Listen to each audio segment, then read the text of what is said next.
The Nigerian first to walk out onto the track, ran 10.78 recently, but was with a plus 3.1 wind. Dina Asher-Smith will be in lane 2, the former world champion at 200 meters, now based in Austin in Texas. TT Terry, a little training group going to walk out next between 3, 4 and 5, and 3 of the quickest women in the world. We do have the 3 though Olympic medalists, including Melissa Jefferson-Wooden. Melissa Jefferson, as she was then, she got married in March. Then the Olympic champion Julian Alfred will be in lane 5 from St. Lucia, and it's great to see Sha'Carri Richardson back. She had injury problems all the indoor season. Hasn't divulged too much about it. It was back in February, she said. Has only had 1 race, which was a pretty sedentary affair. And then Tina Clayton and her twin sister Tia Clayton have been ripping it up for Jamaica. The 20-year-old did beat her sister at the National Championships just recently in 10.81. And then you've got the experience of Mary-Jose Talu-Smith from Ivory Coast, still running very well indeed. In lane 9, Maya McCoy, who's thrust herself onto the world stage this year, had looked as though she might take up the opportunity to run for Liberia, but has come back, given that she's running so well, to say USA is the flag I run under.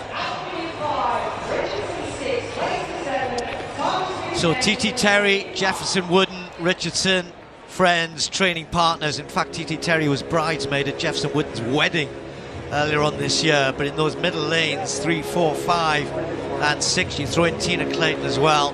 Speed. It's time for the Nike Women's 100 meters, featuring none other than the Olympic champ Julian Alfred. What a year she had last year after winning St. Lucia's first global medal indoors. She then won its first 2 Olympic medals outdoors, gold in the 100 and silver behind Gabby Thomas in the 200. Defending champion here at the Nike Prefontaine Classic in the women's 100, it's Sha'Carri Richardson. The equal 5th fastest woman of all time, but in her only race this year, she's only run 11:47. She's been dealing with an injury which has hampered her training. She'll be in lane 6, personal best 10:65. And in lane 4, Melissa Jefferson-Wooden. Like Julian Alfred, she's been undefeated this year at 100. So we have a clash of the undefeateds here. We have a rematch of the podium from Paris. And I don't think it's a reach to say, Lee, that I think the world champion in Japan is going to come from this field here.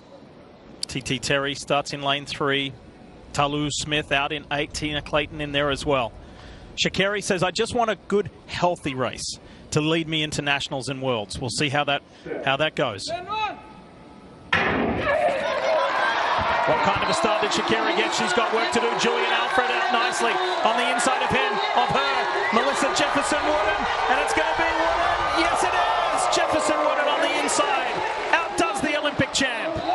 Into a minus 1.5 meter per second headwind, she runs 10.75, and it's why a lot of people, based on her Grand Slam exploits, are saying that Melissa Jefferson-Wooden has a real shot at being world champion in the 100 this year. She got the bronze last year in Paris, but she has looked different this year. So it's not a surprise that this is our Prevagen memorable moment of the meet.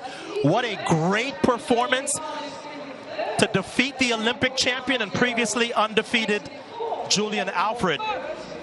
But more importantly, Melissa Jefferson rides a spectacular start and keeps her 100-meter undefeated streak going in 2025. And this was not close. The Olympic champion and third placer separate from everybody else.